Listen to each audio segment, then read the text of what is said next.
2006 Hyundai Elantra. Rear brake pads, rotors, calipers. Okay.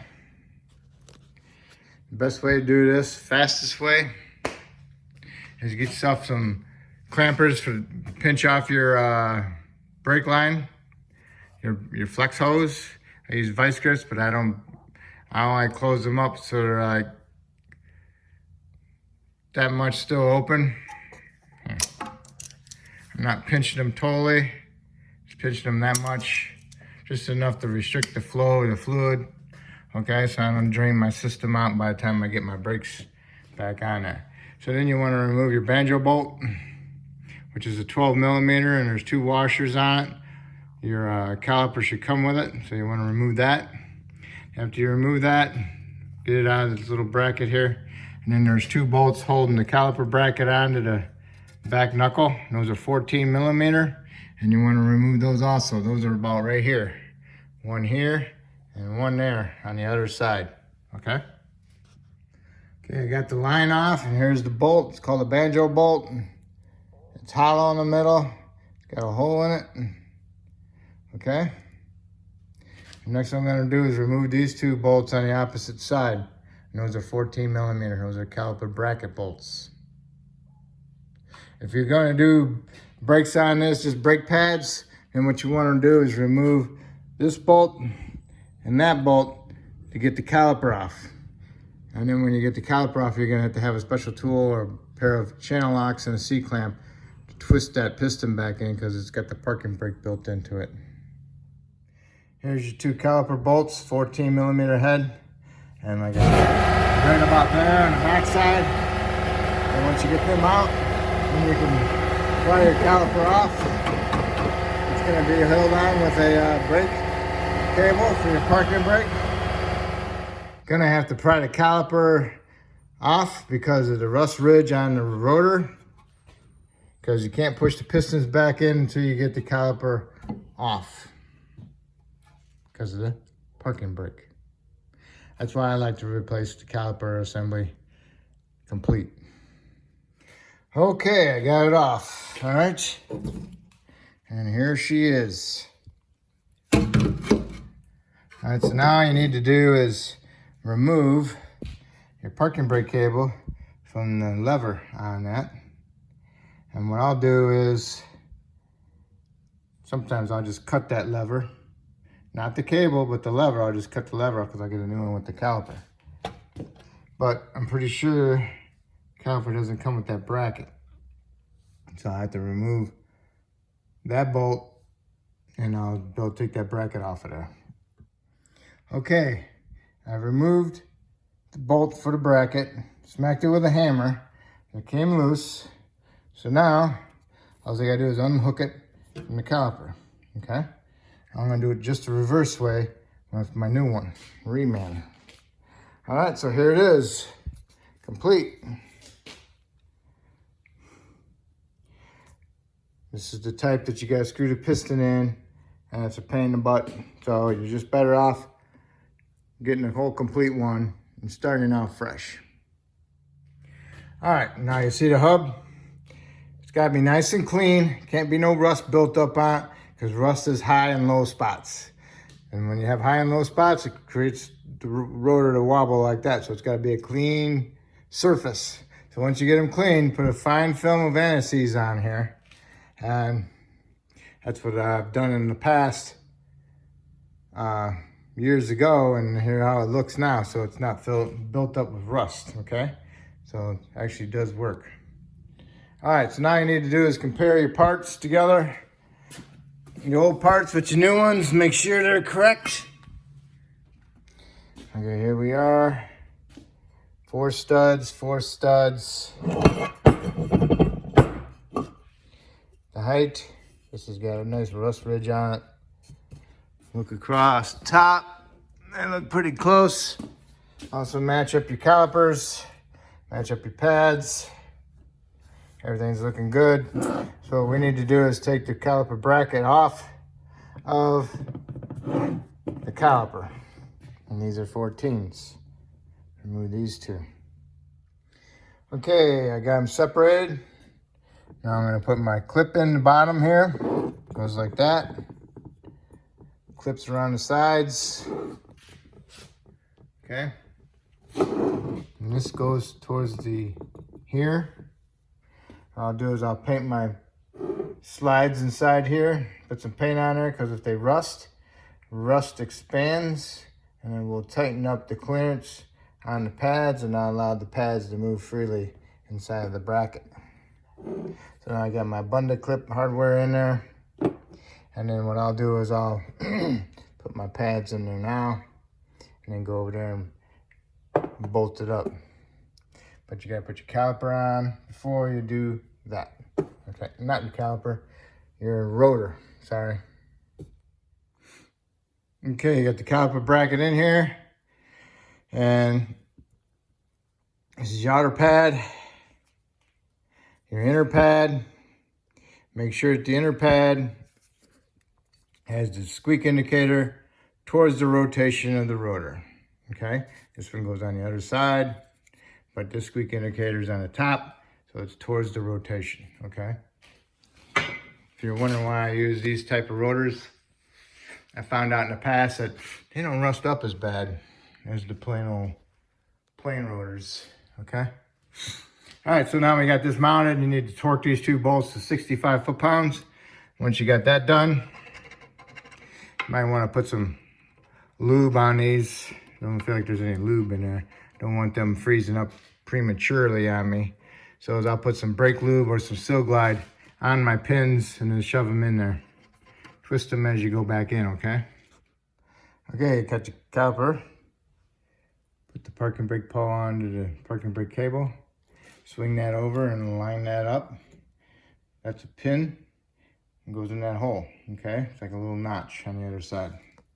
So line it up and get your bolt started and then tighten it up. What I found out on the other side was I couldn't get this started because of this hump. It's a little bit fatter right here. So what I'm gonna do is grind it down just a little bit. So it's about that thickness right here, all the way around. And that'll help me line up my bolt and just be able to roll it in there, okay? Because it's sitting right here and it's a little fatty right there. Okay, I got it hooked in, and now I got a little bit more room in there, and I can get that bolt started.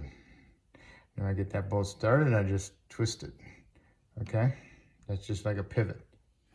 Okay, I got the bolt started. I tightened it up just a little bit, and then I turned my bracket, and I got it, that little notch sticking out, I got it in that hole, and now I can finish tightening up my bolt, just like that.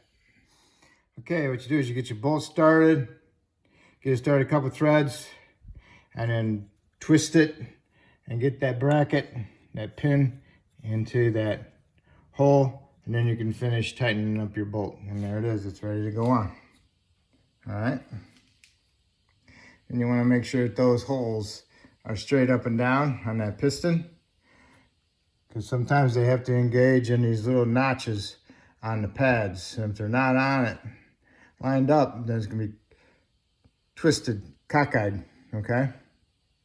So if they're not lined up, just get a pair of channel locks in there and turn them, okay? All right, put your caliper on there.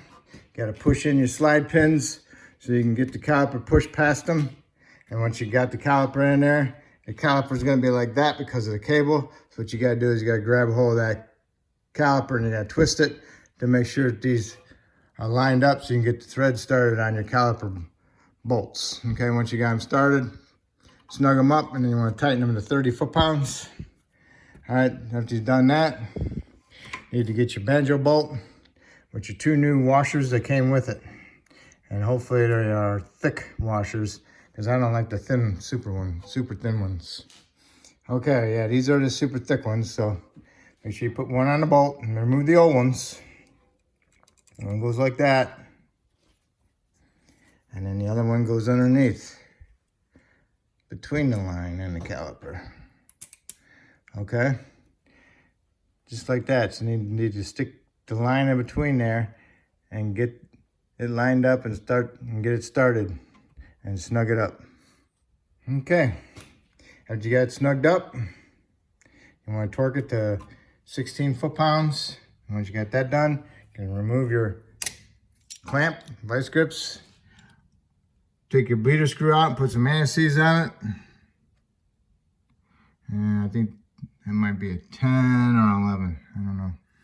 Okay, I got anti-seize on my bleeder screw, and it should be getting some fluid coming up here pretty soon.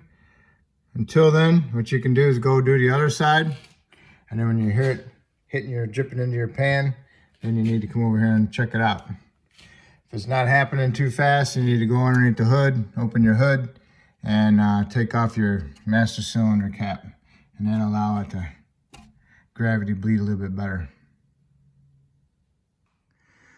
Okay, I opened up the hood and I opened up the master cylinder, took the cap off, topped off my fluid, and here it comes.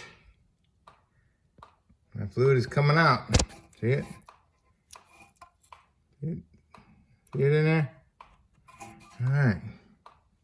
What you might want to do is you might want to tap on the caliper a little bit to give it some vibration. That'll help remove some of the air that's trapped around the piston. Okay. So then next you just want to let it drip for a little bit to get some fluid flowing, or actually change your fluid, get some good fluid in there. So we'll let it drip a little bit, and always keep an eye on your fluid level in your master. And a lot in there might hardly be anything in the master. Okay, so we'll go do the other side, and I'll let this drip for a little bit. And once you have it drip for a little bit, you want to close it off. When you get the other side done and do the same thing, close your bleeders, lower it down, go inside, pump your brake pedal. What you want to do is you want to take up the gap in the piston and the pads. And when you're doing that, you're also opening it up to allow some more air to free up inside there. Take the bleeder off and let it bleed again, okay? Okay, you got both sides done, and you basically did the main bleeding. So now you went inside, you pumped the pedal a couple times, brought up the clearance in the pistons. So now you need to do is open up your bleeder again and see if you get any more air out of it.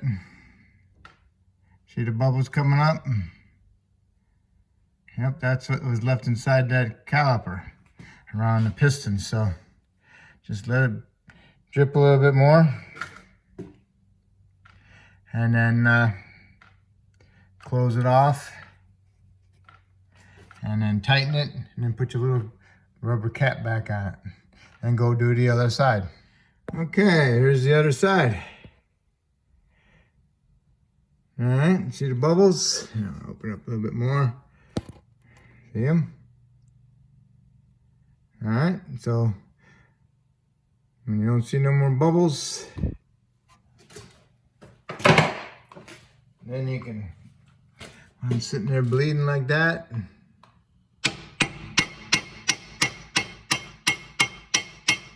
Tap it. Oh, look at that, I got some more. Yeah. I better go tap the other side because I forgot.